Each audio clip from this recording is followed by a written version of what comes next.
One of the biggest questions ever since the series finale of Star Wars Rebels has been where are Ezra and Thrawn? The last time we saw both characters was above Lothal, before the Purrgil pulled the Chimaera into hyperspace. Sometime after the Battle of Endor, Ahsoka and Sabine embarked on a search for their lost friend, but after seeing Ahsoka's introduction in the second season of The Mandalorian, it looks like the pair have not begun their search quite yet. There's no telling what everyone has been up to leading up to The Mandalorian, but based on Ahsoka's darker wardrobe, it seems as though she's only recently found her way off of Malachor, and is yet to meet up with Sabine on Lothal in her Ahsoka the White wardrobe, something we'll see once the Ahsoka series premieres later in 2023. This search for Thrawn and Ezra seems to be one of the major components of the Mandoverse, the interconnected stories of The Mandalorian, the Book of Boba Fett, Ahsoka, and Skeleton Crew. But thanks to the Making Star Wars, we've gotten a little more information about where the story is heading. According to the outlet, the Ahsoka series will reportedly see Ezra Bridger and Grand Admiral Thrawn wind up in an area called the New Beyond, or New Space, following the Battle of Lothal, though those names may not be official. The report describes this setting as a completely new and unexplored area of the Star Wars universe, never before referenced in even the novels and comics. Additionally, the territory is inhabited by beings who perceive the Force differently than traditional Star Wars characters.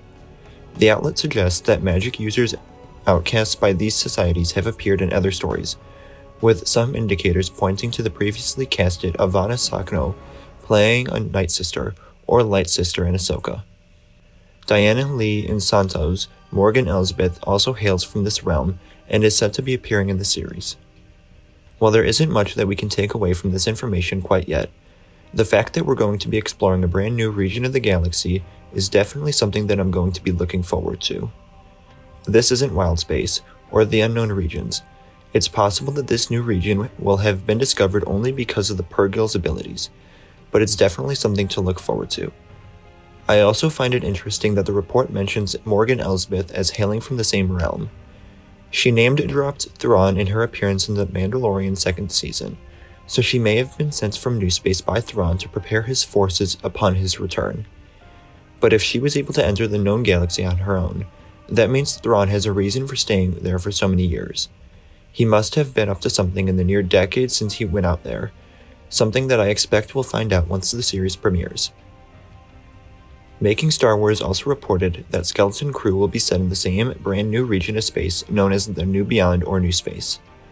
According to the outlet, the territory will first be explored in Ahsoka, where Ahsoka will find the missing Ezra Bridger and Grand Admiral Thrawn.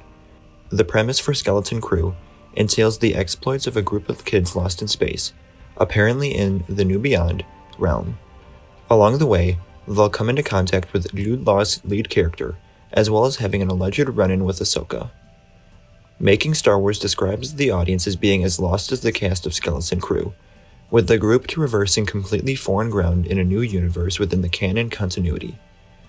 Sources also suggested that the plot of Skeleton Crew will have a direct implication on the events of The Mandalorian Season 4, as Lucasfilm builds up to this anticipated crossover event. However, confirmation will have to wait until the latter begins production. It sounds like Skeleton Crew will be more connected to the rest of the series than we previously thought. We knew it would be set around the same time, but if it does turn out to be set in this brand new region of the galaxy, and feature an appearance from Ahsoka as well as Sabine most likely, it looks like this series will be important to the overarching story. I think for many fans it's been under the radar just because of the younger cast of characters, assuming that it would be for a younger audience, but it could end up having drastic impacts on the galaxy and the Mandoverse. Both the Ahsoka series and Skeleton Crew are likely to premiere in 2023, so it won't be long before we get our answers.